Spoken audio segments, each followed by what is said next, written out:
오늘 주시는 하나님의 말씀은 마가복음 6장 34절에서 44절까지의 말씀입니다. 신약 63면에 있습니다. 마가복음 6장 34절에서 44절 말씀을 한 절씩 교독하겠습니다. 예수께서 나오사 큰 무리를 보시고 그 목자 없는 양 같음으로 인하여 불쌍히 여기사 이에 여러 가지로 가르치시더라.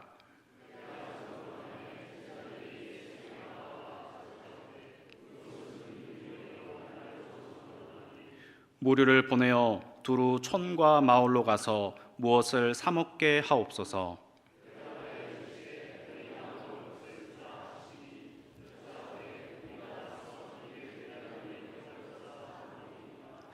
이르시되 너희에게 떡 몇 개가 있는지 가서 보라 하시니 알아보고 이르되 떡 5개와 물고기 2마리가 있더이다 하거늘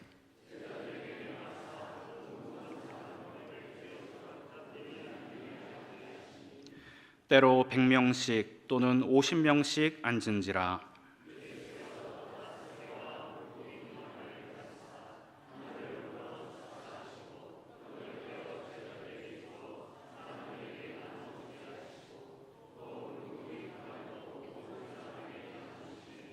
다 배불리 먹고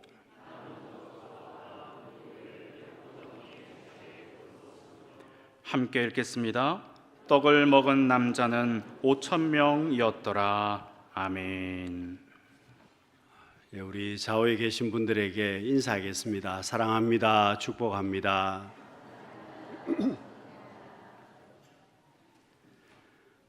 여러분, 우리가 신앙생활을 하면서 내가 믿음 생활을 하면서 어려움이 찾아올 때가 참 많이 있습니다. 내가 복된 믿음 생활을 하고 있어도 우리의 삶 가운데 문제가 반복이 될 때도 참 많습니다. 여러분, 그럼에도 불구하고 우리가 잘 살아가는 이유가 무엇이겠습니까? 지난 8개월 동안 우리의 삶 가운데 그럼에도 불구하고 우리가 잘 살아왔습니다. 여러분, 그 이유는 하나님께서 우리 가운데 은혜를 주시기 때문입니다. 어떤 모양이든 간에 하나님께서 내게 은혜를 주셔서 우리는 지금 복 있는 삶을 살고 있습니다. 여러분, 기독교를 가장 잘 표현하는 단어가 은혜라는 단어입니다. 우리가 그래서 가장 많이 쓰는 단어이기도 합니다. 그런데 여러분, 은혜라고 말할 수밖에 없는 것은 다른 종교는 사람이 노력을 해서 자기의 믿는 신을 찾아가려고 합니다. 여러분, 사람이 노력해서 찾아가는데 기독교는 그것이 아닙니다. 하나님께서 사람의 몸을 입으시고 이 땅에 오셨습니다. 여러분, 하나님이 우리를 찾아와 주셨다는 겁니다. 그것이 벌써 은혜의 시작입니다. 그리고 우리의 삶 가운데 하나님께서 지금 또 우리와 함께 하시고 선한 목자가 되어 주시기 때문에 여러분, 우리는 은혜와는 단어와 뗄래야 뗄 수 없는 그런 관계를 가지고 살아갑니다. 여러분, 본문의 오병이어 사건은 우리가 참 잘 아는 그 이야기입니다. 여러분, 물고기 2마리와 보리떡 5개로 남자만 5,000명이 먹고 12바구니가 남았습니다. 그런데 여러분, 우리가 착각하지 말아야 되는 것은 그 보리떡 5개가 우리가 생각하는 보리떡이 아닙니다. 여러분, 우리는 지금 떡을 많이 생각합니다. 지금 내가 먹는 그 떡 5개, 그리고 지금 우리가 먹는 고등어 같은 고기 2마리, 그렇게 생각을 하기 쉽습니다만은 이 보리떡은 부자가 먹는 보리떡이 아닙니다. 당시 부자들은 보리떡을 먹지 않았습니다. 평범한 사람들, 가난한 사람들이 먹는 떡이었습니다. 그리고 그 떡의 두께는 얇은 전병과 같았습니다. 그리고 크기는 어린아이의 손바닥 정도밖에 되지 않는 그런 크기입니다. 그러니 여러분, 그 보리떡 5개를 먹어도 배가 부르겠습니까? 그리고 물고기 2마리는 아주 작은 멸치와 같은 그런 물고기입니다. 여러분 반찬이 있어야 되지 않습니까? 맨밥만 먹을 수 없잖아요. 반찬을 먹어야 되는데 그 물고기 2마리를 반찬으로 먹는 것입니다. 그러니 보리떡 5개와 그 물고기를 2마리 먹어도 배는 부르지 않습니다. 그런데 예수님께서 그 보리떡 5개와 물고기 2마리를 통해서 모든 사람들이 배부르게 먹고 12바구니가 남았습니다. 여러분, 기독교는 기적을 믿습니다. 하나님의 보호하심을 믿는다는 겁니다. 하나님께서 은혜를 주셔서 하나님께서 보호하심을 베풀어 주셔서 이런 은혜를 누리게 되었습니다. 그래서 여러분, 기독교는 명상하는 종교가 아닙니다. 수양하는 종교가 아닙니다. 어떤 철학적인 대화를 하는 그런 종교도 아닙니다. 우리가 하나님 앞에 예배를 드립니다. 내가 하나님 앞에 기도합니다. 내가 하나님 앞에 헌신자로 나아갑니다. 충성으로 나아갑니다. 그런 과정들을 통해서 하나님께서 우리 가운데 은혜를 베풀어 주시고 하나님께서 우리 가운데 역사하십니다. 그래서 여러분, 기독교는 우리의 삶 가운데 이 모양 저 모양으로 모습은 다르지만 여전히 하나님은 기적을 베풀어 주시고 은혜를 주십니다. 여러분, 병든 사람이 치유가 되고 문제가 해결이 되고 여러 가지 어려운 문제들 가운데서 피할 길을 열어주시는 것입니다. 사랑하는 성도 여러분, 기적은 모양과 형태는 다르지만 오늘 우리의 신앙생활 가운데 하나님께서 여전히 은혜 베풀어 주신다는 사실을 믿고 복된 신앙생활을 할 수 있는 우리 성도님들이 되실 수 있기를 바랍니다. 여러분, 은혜를 우리가 누리려면 우리는 말씀을 사모해야만 합니다. 여러분, 내가 은혜 누리기를 원합니다. 그러면 우리가 말씀을 사모하는 삶을 살아야 한다는 겁니다. 오늘 본문 34절 말씀에 보시면은요, 예수께서 나오사 큰 무리를 보시고 그 목자 없는 양 같음으로 인하여 불쌍히 여기사 이에 여러 가지로 가르치시더라. 여러분, 예수님께서 예수님을 찾아 나온 큰 무리를 보시고 불쌍히 여기셨다고 말씀합니다. 그리고 불쌍히 여기셨기 때문에 예수님이 이 모양 저 모양으로 계속해서 말씀으로 가르쳐 주셨다, 그런 뜻입니다. 그러니 여러분, 그 시간이 어떻게 되었을까요? 이 사람들이 나왔는데 주님은 그들의 모습을 보시고 불쌍히 여겨주시고 계속해서 말씀으로 그들에게 가르치셨습니다. 그러니 시간이 많이 되었다는 겁니다. 저녁까지 예수님이 말씀하셨습니다. 여러분, 배가 고픈 사람들은 어떻게 말합니까? 금강산도 식후경이다, 그렇게 말합니다. 그 말은 금강산 구경하는 것이 아무리 좋아도 밥 먹고 해야 된다는 겁니다. 여러분 교회에서 점심때 여전도 회원들이 고생해서 우리가 밥을 먹습니다. 여러분, 밥 안 주면 삐질 분들 많습니다. 왜냐하면 왜 밥도 안 주느냐? 여러분, 예배를 드리는데 밥을 주지 않으면, 말씀을 내가 듣는데 밥을 주지 않으면 불편합니다. 여러분, 하루 종일 말씀을 듣고 있는데 밥을 주지 않습니다. 그러니 배가 고프지 않겠습니까? 여러분, 밥을 원하는 사람들은 주님의 말씀을 떠나서 집으로 갔을 겁니다. 그러나 배가 고프지만 계속해서 말씀을 듣고 있는 사람들이 대부분이었다는 겁니다. 여러분, 그 말씀을 사모하는 사람들에게 주님께서 기적을 베풀어 주십니다. 여러분, 우리가 교회에서 수련회를 해도 뭐가 중요하겠습니까? 요즘은 잠자는 데가 좋지 않으면 불평합니다. 음식이 어려우면 불평합니다. 화장실이 재래식 화장실이면 화장실에 가지 않습니다. 여러분, 아이들도 그렇습니다. 그렇기 때문에 여러분, 이 밥을 먹는다는 것이 굉장히 귀한 일인데, 여러분, 우리가 하나님의 말씀을 사모한다고 하면서도 여러분, 음식 때문에 말씀을 포기하는 사람들이 있습니다. 환경이나 조건 때문에 말씀을 내가 포기해 버린다는 겁니다. 여러분, 말씀이 내 삶의 우선순위에서 밀려나 버리면, 내가 그 말씀을 멀리하게 되면 당연히 내 삶의 기적의 역사, 하나님의 은혜는 이루어지지 않습니다.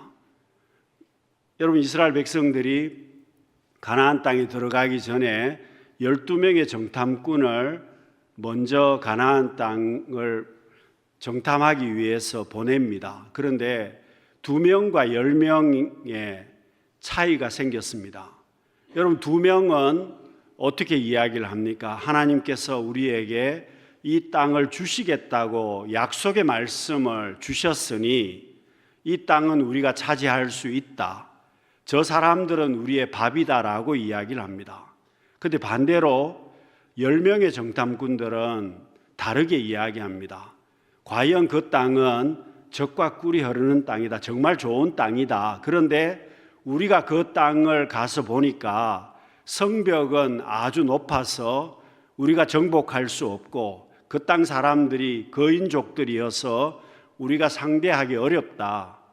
그래서 우리가 비교를 해보니까 우리는 저 사람들에게 비교하면 메뚜기와 같다. 그러니 우리는 그 땅에 들어갈 수 없다. 그렇게 결론을 내립니다. 그리고 다시 애굽으로 돌아가는 것이 낫겠다. 애굽으로 돌아가자라고 이야기를 합니다. 여러분, 차이점이 어디에 있습니까? 하나님의 말씀을 믿고 그 말씀을 붙든 사람과 그 말씀을 버린 사람들의 차이점이었습니다.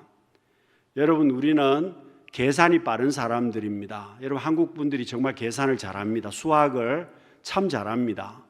계산에 빠른 사람들이어서 인간적인 관계도 정말 계산을 많이 합니다.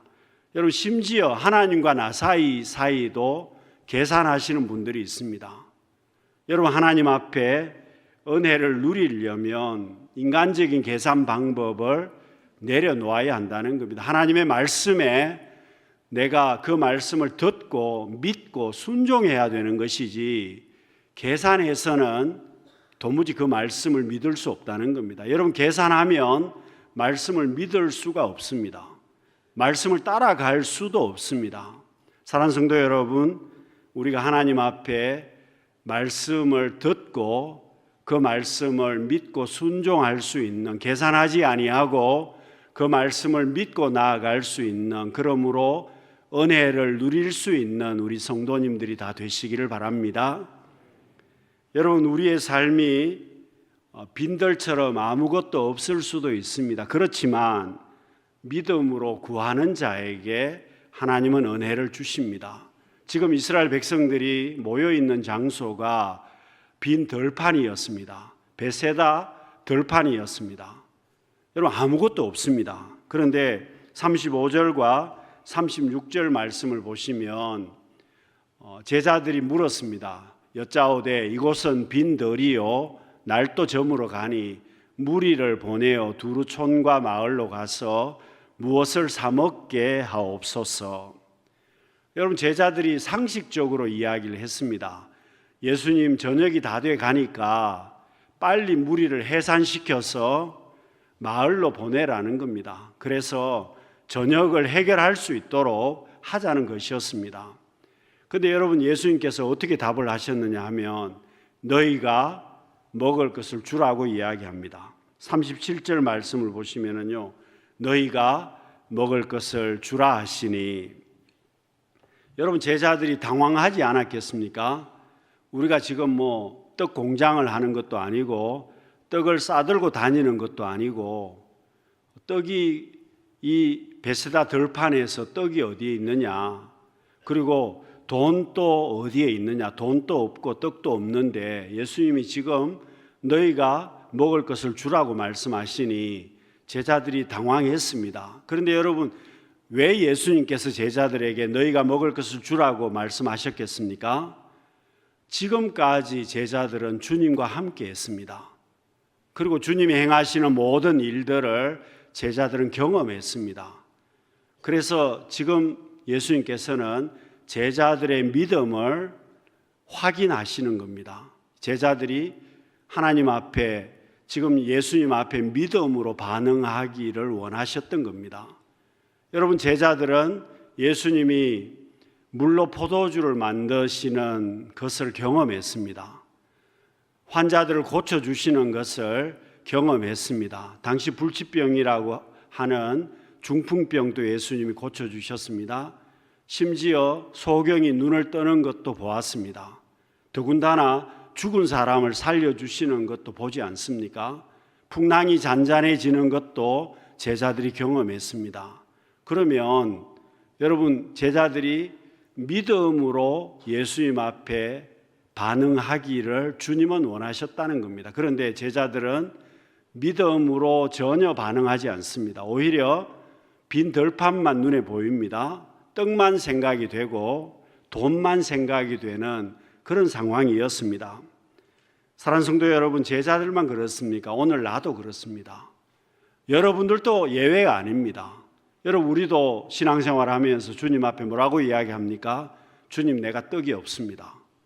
주님, 내가 돈도 없습니다. 그리고 지금 떡을 구할 수 있는 상황도 아닙니다. 들판인데 어디서 떡을 구하겠습니까? 내가 지금 처해 있는 상황이 나도 죽을 지경인데 주님, 내가 어떻게 주의 일을 감당하겠습니까? 여러분, 지금 내가 하나님 앞에 정말 바쁘게 살아가고 있는데 언제 내가 예배를 드릴 수 있겠습니까? 언제 내가 봉사하겠습니까? 여러분, 그렇게 우리도 대답하지 않습니까? 그런데 주님께서 원하시는 것은 믿음으로 반응하기를 원하셨습니다. 여러분, 바디메오가 소경이었습니다. 그런데 주님 앞에 나와서 주님, 내가 보기를 원한다고 고백했습니다. 사랑하는 성도 여러분, 빈 들판처럼 우리가 없을 수도 있습니다. 부족할 수도 있습니다. 그렇지만 하나님 앞에 믿음으로 구할 수 있는 우리가 되고 하나님 앞에 믿음의 은혜를 누릴 수 있는, 오병이어 그 은혜를 누릴 수 있는 우리 성도님들이 다 되시기를 바랍니다. 여러분, 내가 은혜를 누리려면 헌신의 모습이 반드시 있어야 됩니다. 여러분, 본문과 같은 내용인 요한복음 6장에서는요, 보리떡 5개와 물고기 2마리를 드린 사람을 이야기합니다. 어린아이였다고 설명을 합니다. 여러분, 어린아이가 자기 도시락을 주님 앞에 내어놓은 겁니다. 그런데 여러분, 이 어린아이가 아무것도 모르는 아이일 수도 있지만 자기 도시락을 내어놓았다는 자체가 엄청난 헌신을 드렸다는 겁니다. 여러분, 아이들은 손에 있는 사탕 하나도 빼앗기지 않으려고 합니다. 그렇지 않습니까? 아무리 좋은 것을 준다고 해도 자기 손에 있는 사탕 주지 않습니다. 그리고 아이들은 자기 도시락을 주겠습니까? 여러분, 주지 않습니다. 작은 것이지만 자기에게는 전부이기 때문에 그렇습니다. 여러분, 우리가 어렸을 때 도시락을 들고 학교에 다녔습니다. 저도 도시락을 들고 학교에 다녔는데 여러분, 겨울철이 되면 이 도시락이 알루미늄으로 만든 양은 도시락이었기 때문에 여러분, 겨울철이 되면 도시락이 점심때 굉장히 차가워졌습니다. 여러분, 난로를 피웠는데 그 난로 위에 도시락이 60개 정도 올라갑니다. 그럼 여러분 생각해 보세요. 아이들의 관심사는 어디에 있습니까? 내 도시락이 어디쯤 내려가느냐. 그런데 또 문제가 있습니다. 제일 밑에 내려가면 도시락이 탈 수 있습니다. 그러니 제일 좋은 데는 2번째 줄에 서서 있으면 제일 좋은데 여러분, 그 아이들이 그 도시락에 모든 걸 걸고 있습니다. 그 도시락 때문에, 위치 때문에 다투는 아이들도 있었습니다. 그런데 여러분, 도시락을 남에게 준다는 것이 쉬운 일이겠습니까? 자기가 먹지 않고 남에게 준다는 것은 쉬운 일이 아닙니다. 그리고 정말 친구에게 자기 도시락을 같이 먹을 수는 있지만 여러분, 자기가 먹지 않고 남에게 준다는 것은 정말 어려웠다는 사실입니다. 그렇습니다. 여러분, 도시락 하나도 내가 헌신한다는 것은 쉽지 않습니다. 사랑하는 성도 여러분, 주님께서는요, 우리의 신앙생활 가운데 나의 모습을 보십니다. 도시락을 보는 것이 아니라 내 모습을 보신다는 겁니다. 내가 하나님 앞에 어떤 마음으로 살아가는지를 보십니다. 여러분, 물론 그렇습니다. 내가 아무것도 없을 수도 있습니다. 부족할 수도 있습니다. 내가 가진 것이 별로 없을 수도 있을 것입니다.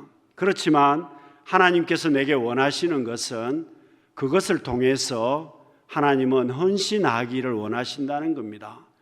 여러분, 소년 다윗이 골리앗을 이깁니다. 300명의 사람이 10만 명의 미디안 군사를 이기게 됩니다. 그뿐 아닙니다. 여러분, 삼손의 손에 있는 나귀 턱뼈가 1000명을 죽이고 승리하게 됩니다. 여러분, 하나님께서 베풀어 주신 기적의 역사는 큰 것을 가지고 이룬 적이 한 번도 없습니다. 아주 작은 것들입니다. 아주 작은 소년입니다. 작은 소년의 도시락일 수도 있습니다. 부족하고 사람들이 보기에 하찮은 것일 수도 있습니다. 그러나 그것을 통해서 하나님은 역사하시기를 원한다는 겁니다. 그래서 여러분, 내가 하나님 앞에 올려드리는 헌신이 비록 남들이 보기에는 보잘것없지만 그것을 통해서 하나님은 기적을 베풀어 주시기를 원하시고 그것을 통해서 하나님은 복 주시기를 원하신다는 겁니다. 사랑하는 성도 여러분, 나의 작은 것을 통해서, 나의 믿음을 통해서 하나님이 주시는 은혜를 누리는 우리 성도님들이 다 되시기를 바랍니다. 여러분, 그렇습니다. 우리는 말씀을 사모하고 작은 것이라도 헌신의 삶을 살아갈 때에 여러분, 하나님은 우리에게 오병이어 은혜를 베풀어 주십니다. 여러분, 하루 종일 음식을 잘 먹지 못한 사람들이 배불리 먹었다라고 성경은 말씀합니다. 여러분, 배불리 먹었다는 말은 어떤 표현이겠습니까? 배 터지게 먹었다는 뜻입니다. 여러분, 음식이 귀한 시대였는데 주님이 공짜로 베풀어 주시는 음식이니 여러분, 당연히 내일을 생각하지 않고 배 터지게 먹었을 겁니다. 그랬는데도 12바구니가 남았다, 그런 뜻입니다. 사랑하는 성도 여러분, 예수님의 기적은 분명한 이유가 있습니다. 내 욕심 때문에 기적을 베풀어 주시지 않습니다. 여러분, 우리의 욕심이나 탐욕 때문에 기적은 절대로 일어나지 않습니다. 그러나 내가 하나님 앞에 말씀을 사모하고 헌신하면 하나님께서는 반드시 은혜를 주신다는 겁니다. 사랑하는 성도 여러분, 이스라엘 백성들이 광야에 있을 때 고기가 먹고 싶었습니다. 모세가 하나님 앞에 하소연을 했을 때에 하나님께서 만나 외에 고기를 주시겠다고 말씀하십니다. 그런데 한 달 동안 주시겠다는 겁니다. 여러분, 말이 그렇지 한 달 동안 어떻게 고기를 먹을 수가 있었겠습니까? 그래서 모세도 하나님 앞에 반문했습니다. 그랬더니 민수기 11장 23절에서 하나님이 이렇게 말씀하십니다. 우리 같이 한번 읽어보겠습니다. 여호와께서 모세에게 이르시되 여호와의 손이 짧으냐 내가 이제 내 말이 내게 응하는 여부를 보리라. 여러분, 모세도 하나님께서 행하시는 일을 믿지를 못했습니다. 하나님 앞에 모세가 책망을 받고 하나님이 행하신 일은 메추라기 떼를 보내서 이스라엘 백성들이 한 달 동안 그 고기를 먹게 되었습니다. 여러분, 이것이 하나님의 공급하시는 방법이라는 겁니다. 여러분, 오늘 우리는 하나님 앞에 가난할 수도 있습니다. 내가 하나님 앞에 병약할 수도 있습니다. 내가 하나님 앞에 형편이 여러 모양으로 부족할 수도 있습니다. 여러분, 내가 하나님 앞에 아주 하찮은 사람이 될 수도 있지만 내가 그 하나님의 손에 붙들리게 되면 하나님은 나를 통해서 은혜를 주신다는 사실입니다. 여러분, 광야 빈 들에서 이스라엘 백성들은 배불리 먹었습니다. 여러분, 오늘 우리의 문제가 뭡니까? 지식적으로는 하나님을 잘 압니다. 지식적으로는 하나님을 알고 믿는다고 하는데 여러분 우리가 그 하나님을 온전히 실질적으로 믿지 않는다는 사실입니다. 지식적으로는 잘 아는데 실질적으로는 하나님을 내가 믿지 않으려고 자꾸 인간적인 계산법으로 접근한다는 겁니다. 하나님이 모든 것을 하실 수 있는 창조주 하나님이심을 알면서도 그 하나님 앞에 실질적으로 믿지 않으려고 한다는 겁니다. 여러분 시편 23편에서 다윗은 주님이 나의 목자라고 말하면서 내 잔이 넘치나이다 그렇게 고백을 했습니다. 사랑하는 성도 여러분, 우리의 삶은 지금 내가 어떻게 하나님 앞에 반응하느냐에 따라서 달라질 수밖에 없습니다. 빈 덜이나 덜판이라고 하더라도 내가 하나님의 말씀을 사모하고 믿음으로 반응한다면 오병이어에 공급하시는 하나님의 은혜를 우리는 누리게 될 것입니다. 그러나 내가 하나님의 말씀을 떠나게 된다면 그 하나님의 말씀에 믿음으로 반응하지 못한다면 우리의 삶은 덜판으로 계속해서 남게 될 것입니다. 오히려 말씀에서 떠나게 된다는 겁니다. 내가 아무리 약해도 하나님의 손에 붙들린 자는 오병이어의 삶을 살게 될 것입니다. 내가 아무리 부족해도 하나님의 손에 붙들리는 자가 배부르게 살게 될 것입니다. 그것이 오늘 우리에게 주신 말씀입니다.